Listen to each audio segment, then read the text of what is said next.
Well, good morning. This is July 29th, 2025.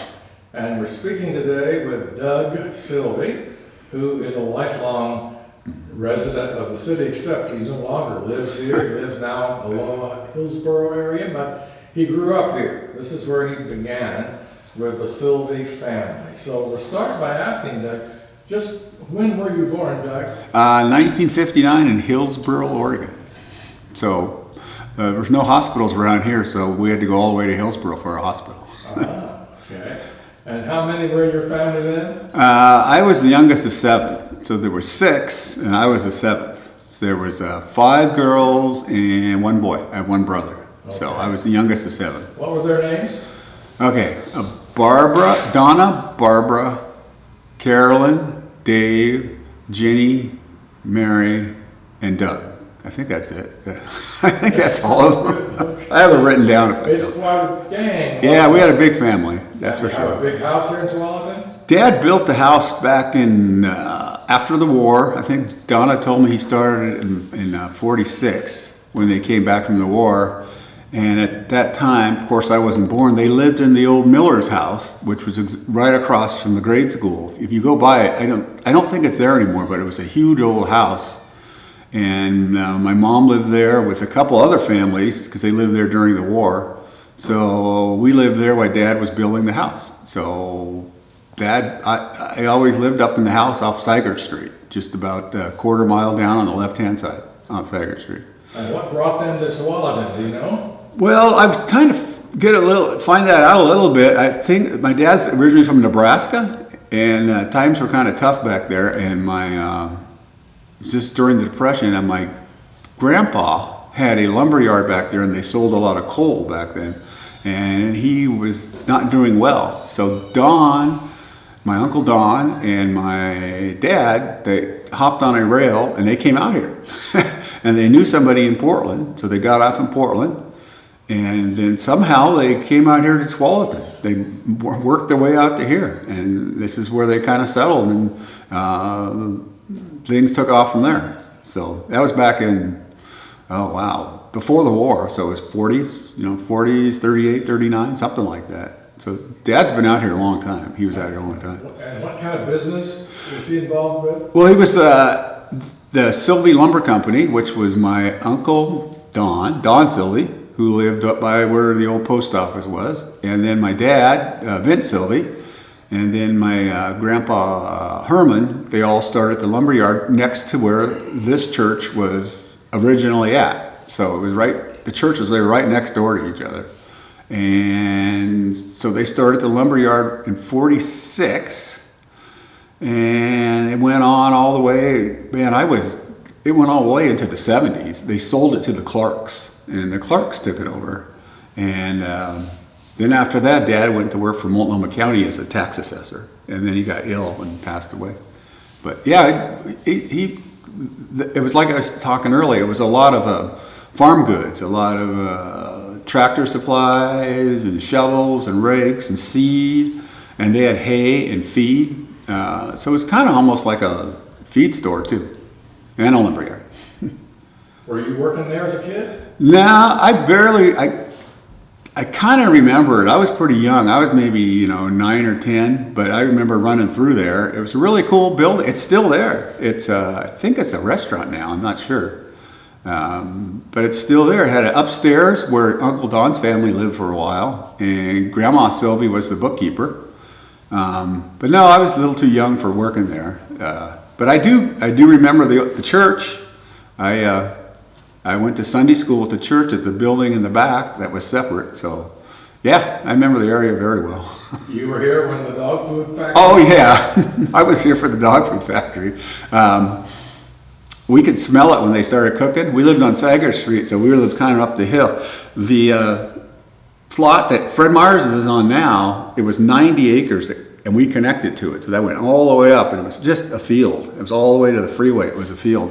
So when they started cooking, it would come up the hill. So it was kind of a thing. Hervin's cooking today. So yeah, we were here for the dog food factory. So what was Tualatin like downtown then? What kind of? But there was, I was thinking of that earlier. There was actually two gas stations, two grocery stores, the dog food factory, the lumber yard, the church, and a feed store, the brick building over down there. And then right around the corner they had the tavern. It was called the Spot Tavern back then. And then further, the Grange Hall was here, and I think, like we said earlier, I think this is the only church in the area. Was the Methodist Church? There was no traffic. A lot of roads were not paved. It was a lot of dirt and gravel, which was great for a kid. We'd come down here to the park all the time, and of course the park wasn't what it was then, but it was a great place to come as a kid.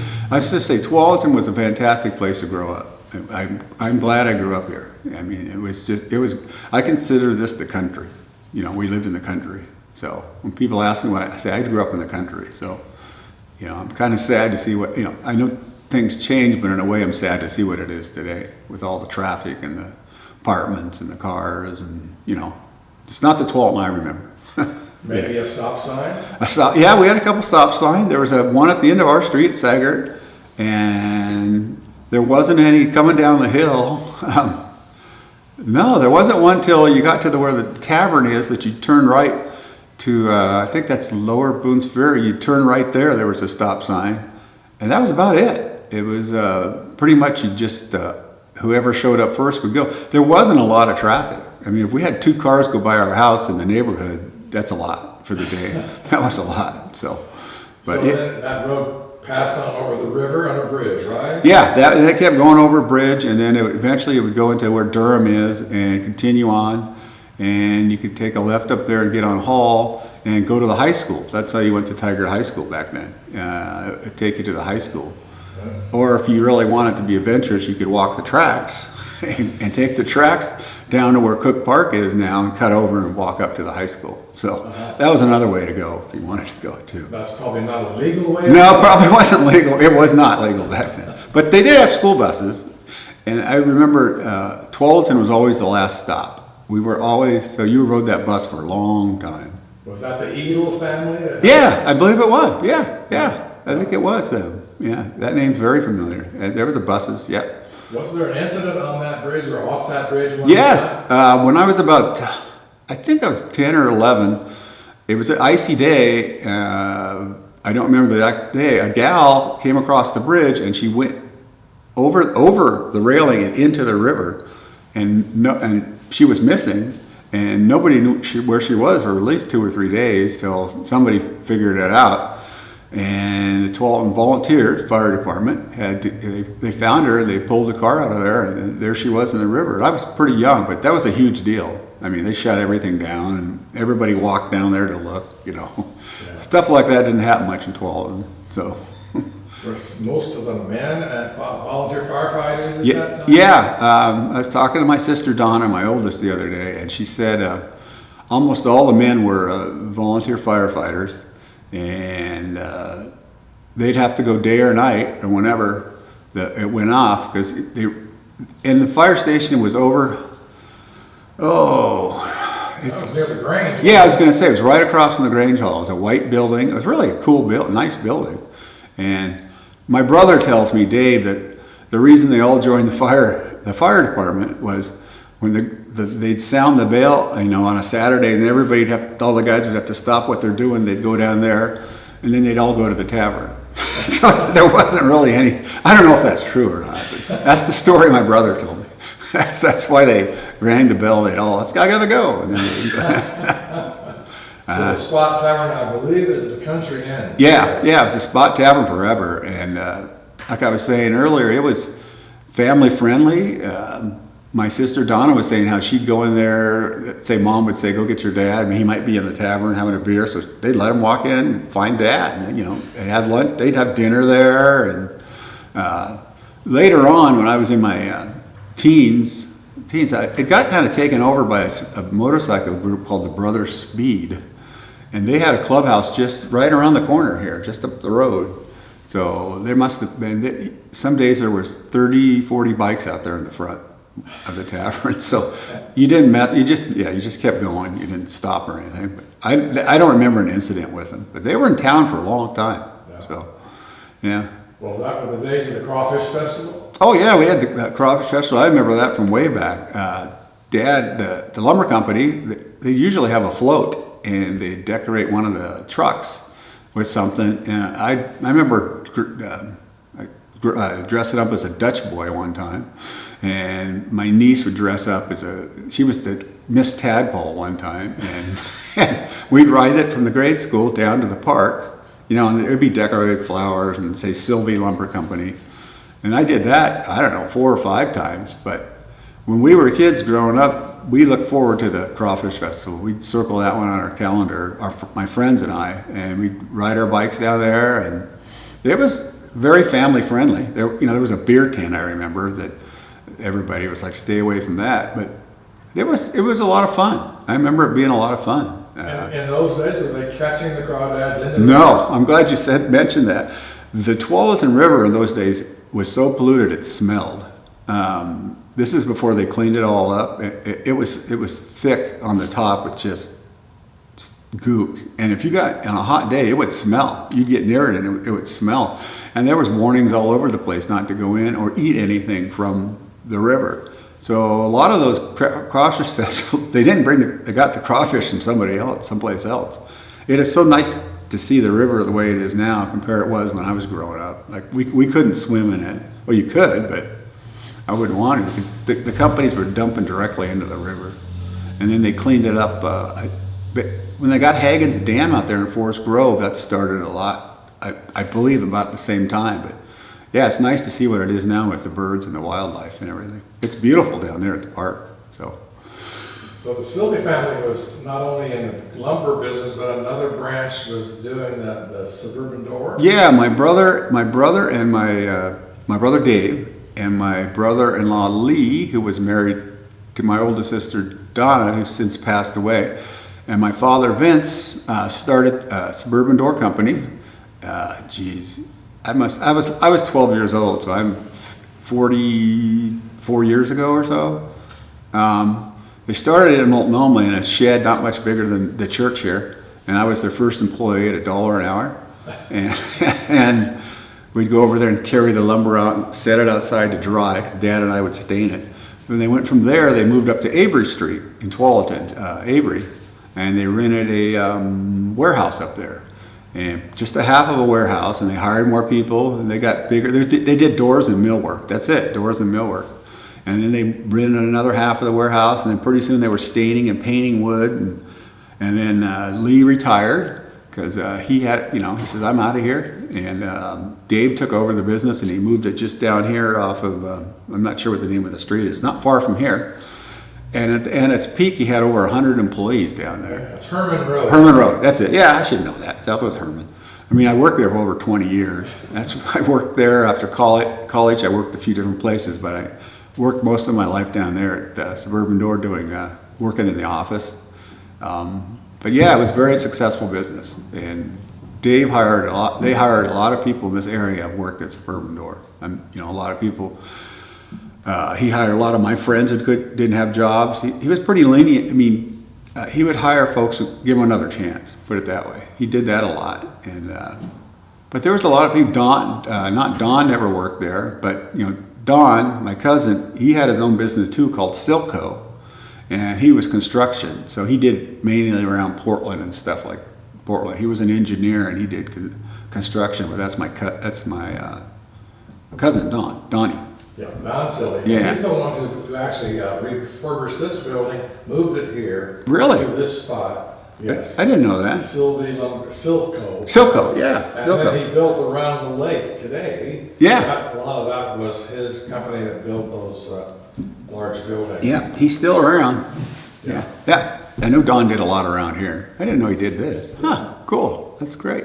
So the Silvey family has had a lot of behind the scenes things. Well, yeah, because the Suburban Door, that was part of Tualatin, and then the lumber company, and then Donnie and his thing, and then my mom was a cook at Tualatin Grade School for over 20 years. She It started when I was in first grade or second, because we used to walk to school together. And she was there till I graduated from college.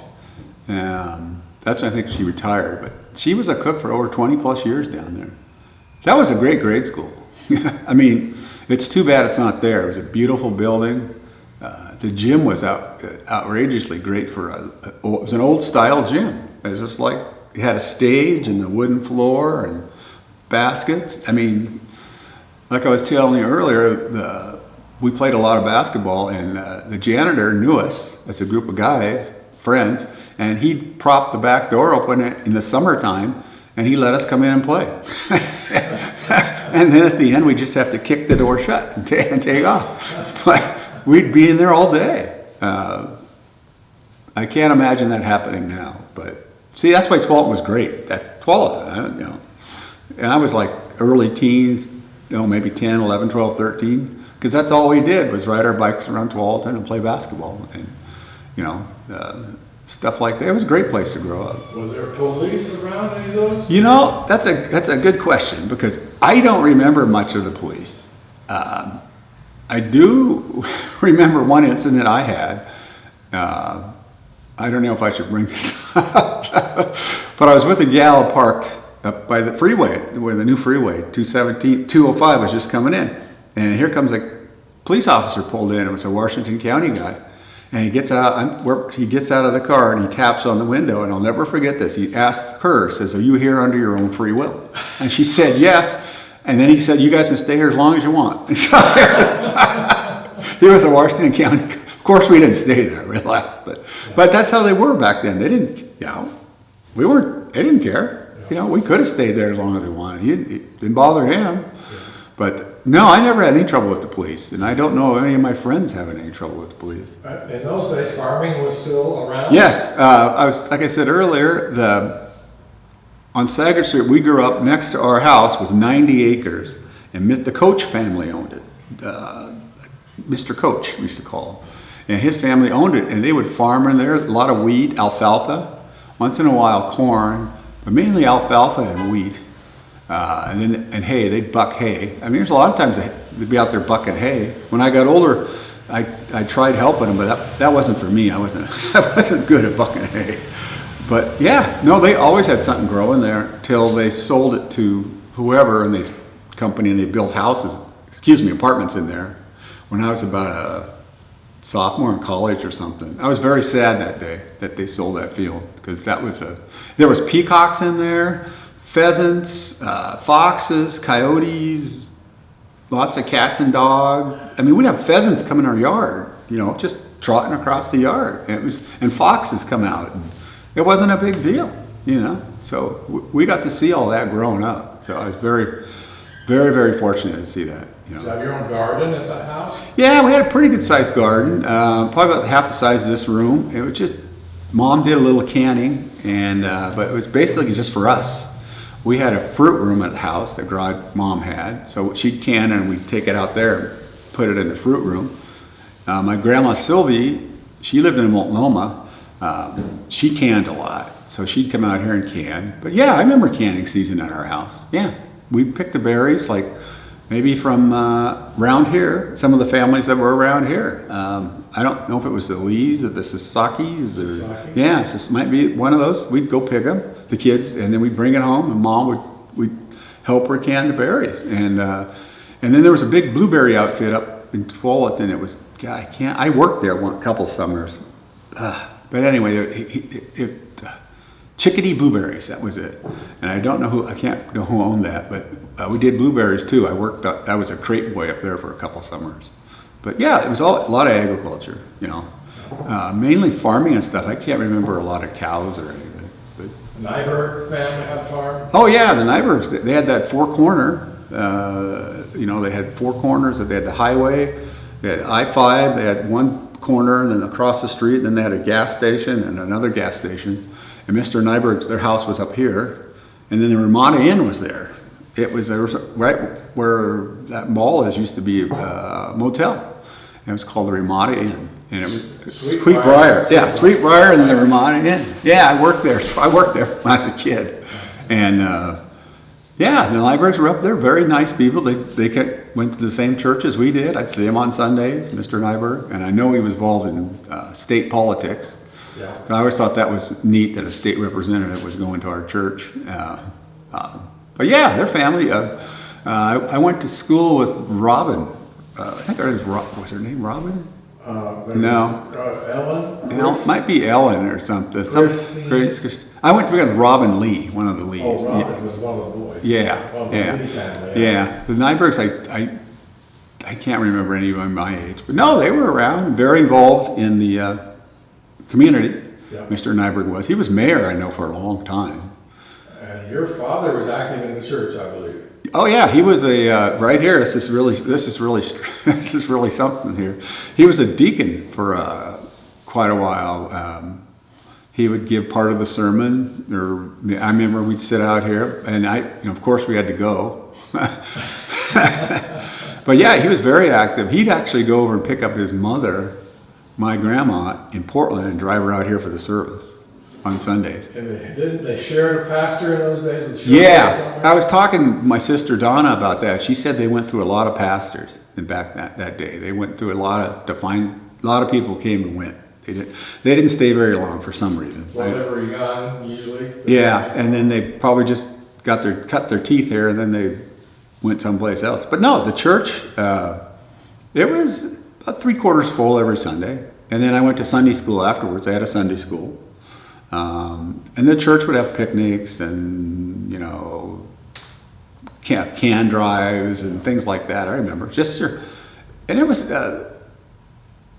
was very wholesome America type. I think of it now. It had the church and the people, and everybody was very kind. What did they do for fun? What did kids do for fun? What did we do? We rode our bikes everywhere. Like I said, the roads were dirt mainly, and there was trails along the side that we made from way up top of the hill down there, and we ride as fast as we can on the side and come down here. We go to the park and ride around a lot.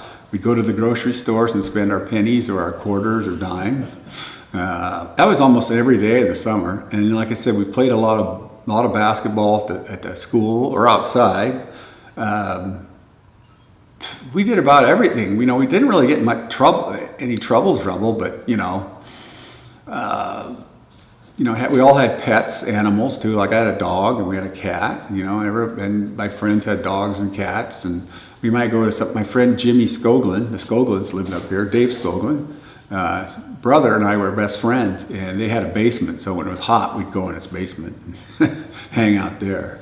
But no. They had baseball teams. They had Little League baseball every year, summer. And what I always thought was interesting, and I don't know if they do this anymore, but in 6th grade in Tualatin, the school district out here, then they'd start a league. You were in a league. You played other schools like Templeton and Sherwood, and they'd drive you around just like a regular. And I don't know if they do that anymore. I thought that was so cool because you were like a regular team. You practiced, you had a coach, and they started it in 6th grade. And we all really look forward to that every school year. So then did you continue with sports at Tigard? Yeah, I continued. I played varsity at Tigard for a couple of years. Which sport? Basketball. I played basketball forever. I mean, all the way through. But I played on the varsity for 2 years at Tigard, 76 and 77. So we were just an average team. Who was really always good was West Lynn. West Lynn always had the good teams, and Lake Oswego. But yeah. So, and then when did you went to Tigard, and when did you graduate? 1977. It was a great year. Then I went off to U of O as a freshman down there. Actually, I stayed home for a term because my dad passed away recently.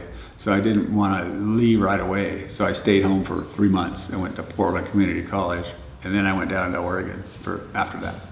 So, yeah, and I graduated from there in 81. Okay. Yeah, made it in 4 years. I don't know how, but I did. And that was in business or something? Actually, it was American history. Oh. I was going to be a teacher, and I had started doing the, student teaching, and I was in the School of Education. Yeah.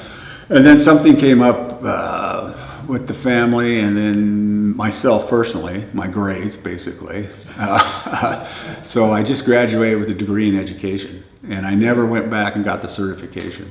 I mean, I was pretty close, but I just never did it. I just graduated and started working right away. And you went to suburban Dorset after that? Yeah, I actually took a little time off, and I had a sister who lived in, one of my sisters lived in Greeley, Colorado, so I went back there to see her. And then from there, I did a little traveling. I went to Missouri, saw where Dad grew up in Nebraska. I went back to college, Doane College, because my dad was a runner, I should say. My father tried out for the Olympics in '36. He had the state record in Nebraska for a long time in the 440. So he didn't make it, but he ran against Jesse Owens, and he never talked about it. I didn't find out about it until I found some stuff laying around the house. But I went back there to college, and then I came back here and went to work at Suburban Door. Yeah. Good. Yeah.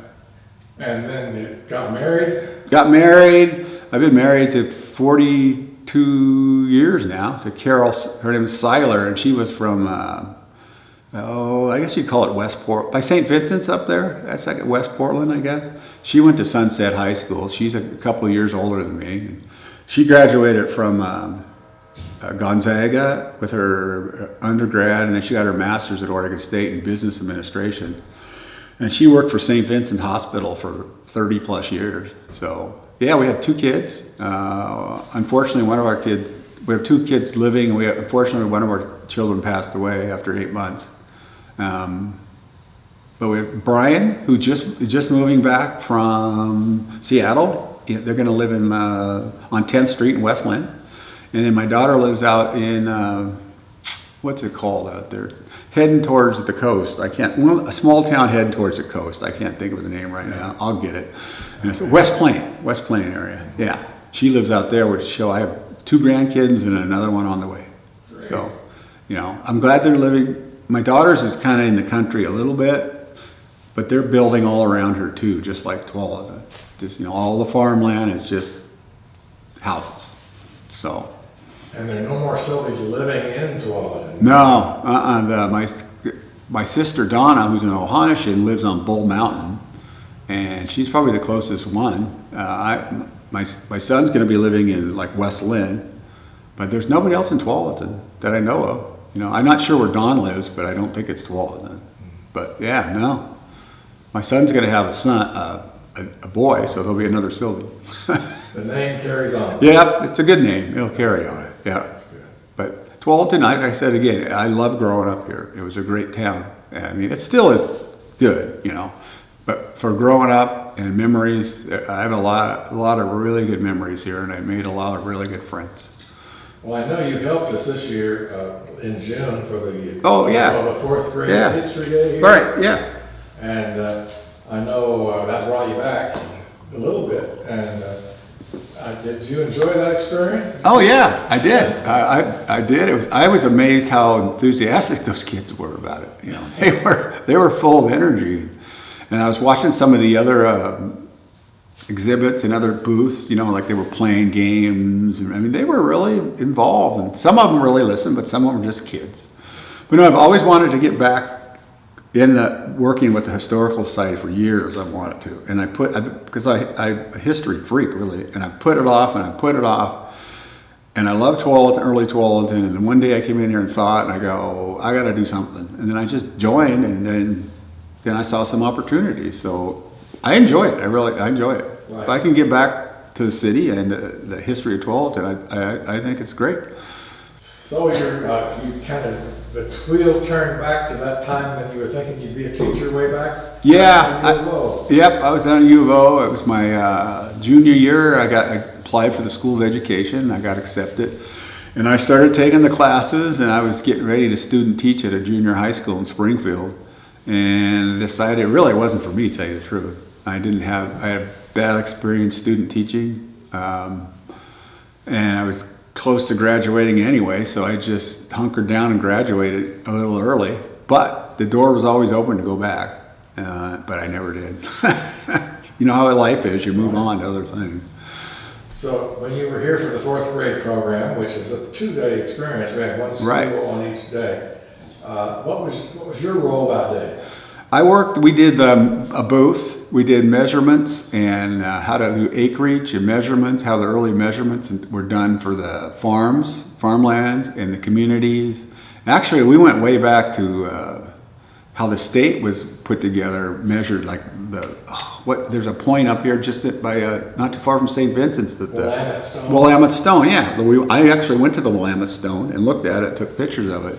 So how that's not very far away, and it's very interesting how that was used for so many measurements for the whole West Coast, actually. Right. The donation land claims. Yeah, donation land claims. We worked on that. There was 2 different donation land claims, kind of, and who would get them and who wouldn't get them, and how much land you would get, and what you have to do to get the land. You have to work it for so long. And I learned a lot, you know. When I first saw the subject that I was getting, I was like, I know nothing about this. But then you start digging around, and there's a lot to it. But I enjoyed it. I learned a lot from it, and I hope to do it again next year. Great. Yeah. Well, as you said, the kids can be a little squirrely. Yes, I can. That was the only bad part, was the kids getting squirrely. Like some of the stuff on the table, they'd take it and move it around. And of course, you'd say, don't, you know. But and then, you know, there's always one kid who's kind of loud, and the teachers are trying to do their best. But no, it wasn't a problem. They're just kids. They're just kids running around. Does any teacher or principal stand out from Tualatin grade school years? Well, there's Mr. Andrews, Corky Andrews, and his family lived here in Tualatin, up by Norwood. Mr. Andrews and his daughter Lori and I went to school together, and they lived right across from the grade school in the corner right there. And Dad actually hired him at the lumberyard before he was a teacher.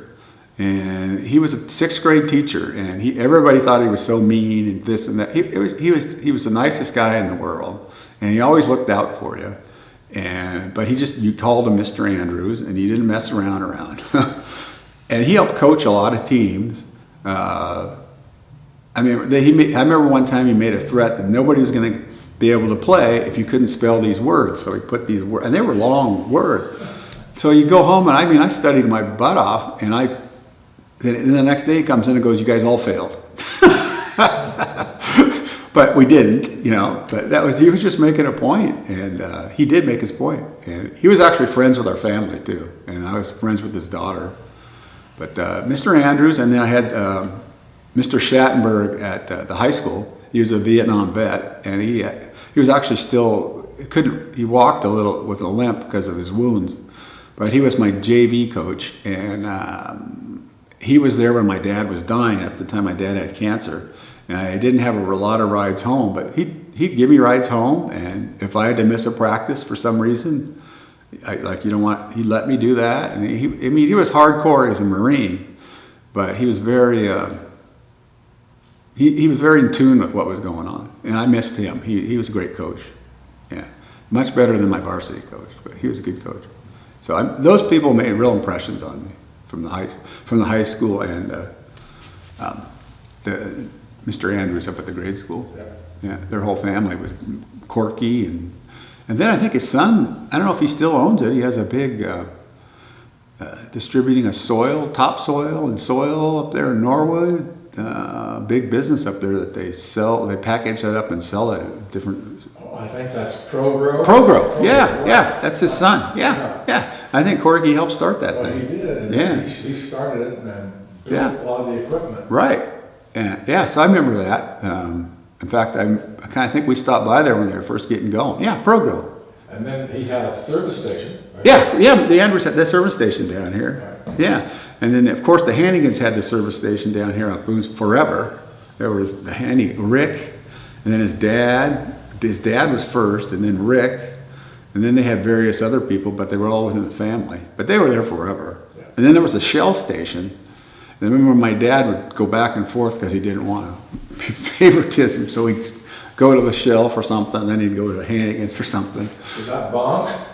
The Shell station? Yeah. I'm not sure who owned that. I'm not sure, but I just remember the Shell station was there, and it was right next to the restaurant, and then the grocery store was right across the street. But And then there was nothing across there. That field, right across from the church down here, there was just a field. There was the railroad tracks and then just a giant field where all that stuff is now. And it was really neat because you'd walk out of church and there'd be this wheat growing or something right there. So were the railroads busier than in those days, those two railroads? I think, yeah, I believe so. I don't know if you recall, maybe, you know, do you remember when my sister and I were talking about when it derailed here in Tualatin? I was in my 10, 11, maybe 8 or younger, but derailed right in front of the church. Yeah, And it went over right there because you could walk across the street and look at it. But that was really neat as a kid to see that. But no, I think there was more rail traffic then than now. I don't see much here anymore. But well, yeah, we have the commuter line that comes yeah, that's right. morning and the evening thing. Yeah, you got that. And occasionally freight. Yeah. Mm-hmm. Yeah. But yeah, I think there was more lumber, timber. That's when there's more timber around here, so they cut the timber. That's another thing they did around here a little bit was timber, cutting harvest timber. There was some strands of groves of trees that they'd go in and harvest. I mean, they might be a little further out, but they were in the borders of Tualatin. I'd call Tualatin, but you know, they cut them down for lumber, and then they, you know, replant or whatever they did. But that's another thing they did, which they're not doing now. The Avery chicken hatchery. Yeah, Was that? that was gone. Yeah, Okay. it was. Yeah, the Averys. There's still remnants of it there, Yeah. but the Averys were up there for a long time. That was a gravel road because that was a hill because you'd always have to watch the hill because you could spin out on the hill because the Averys were down here. Yeah, the Averys were there, and then you go further down. That was all gravel. And Mr. Helms had the filbert orchard. Do you remember Helms? Mr. Helms? I wasn't here. Oh, he had right across from where we lived. He had 2 giant filbert orchards. Well, people call them hazelnuts now. They're filberts. They're not hazelnuts. But he had that, and so that was another product we did in Tualatin was the filberts. And he would bus people in from Portland off the streets to pick the filberts off the ground. I worked over there. He had a machine, and I'd follow the machine and picked up anything that was, you know, he hired a lot of us kids to do that. But yeah, filberts was pretty big, and we had an acre of walnuts, 3/4 of an acre, I'd say, of walnuts. So we'd harvest the walnuts, and Dad would take them down to Newburgh or Dundee. There was a nut place, and he'd take them down there, and then we'd get money for them. But yeah, there was there were several nut groves around, which are gone now, of course.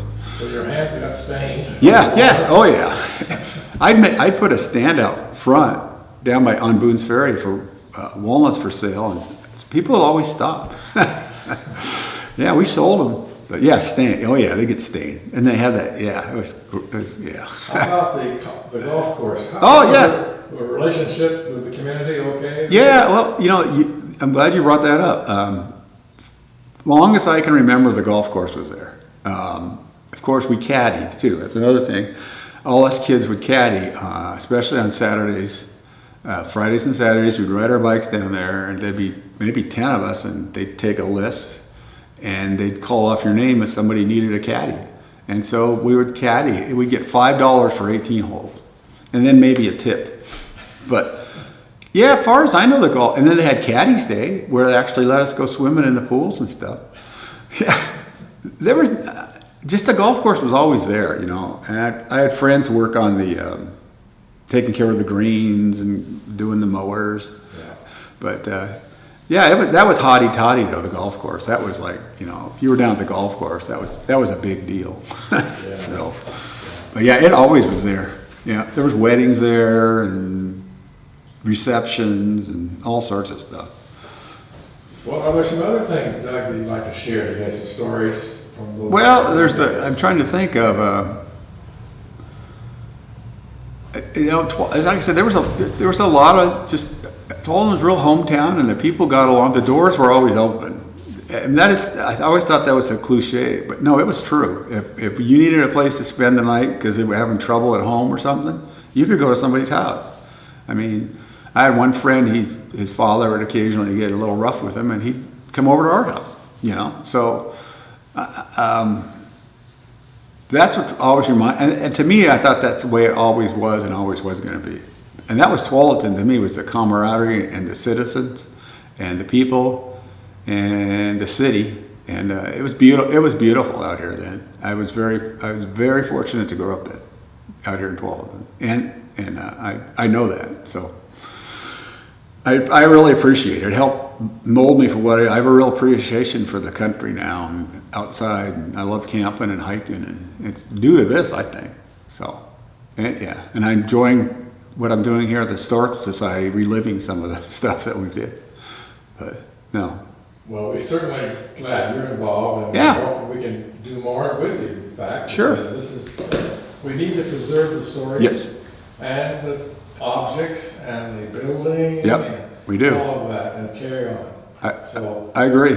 I thank you very much. All right. No, thank you.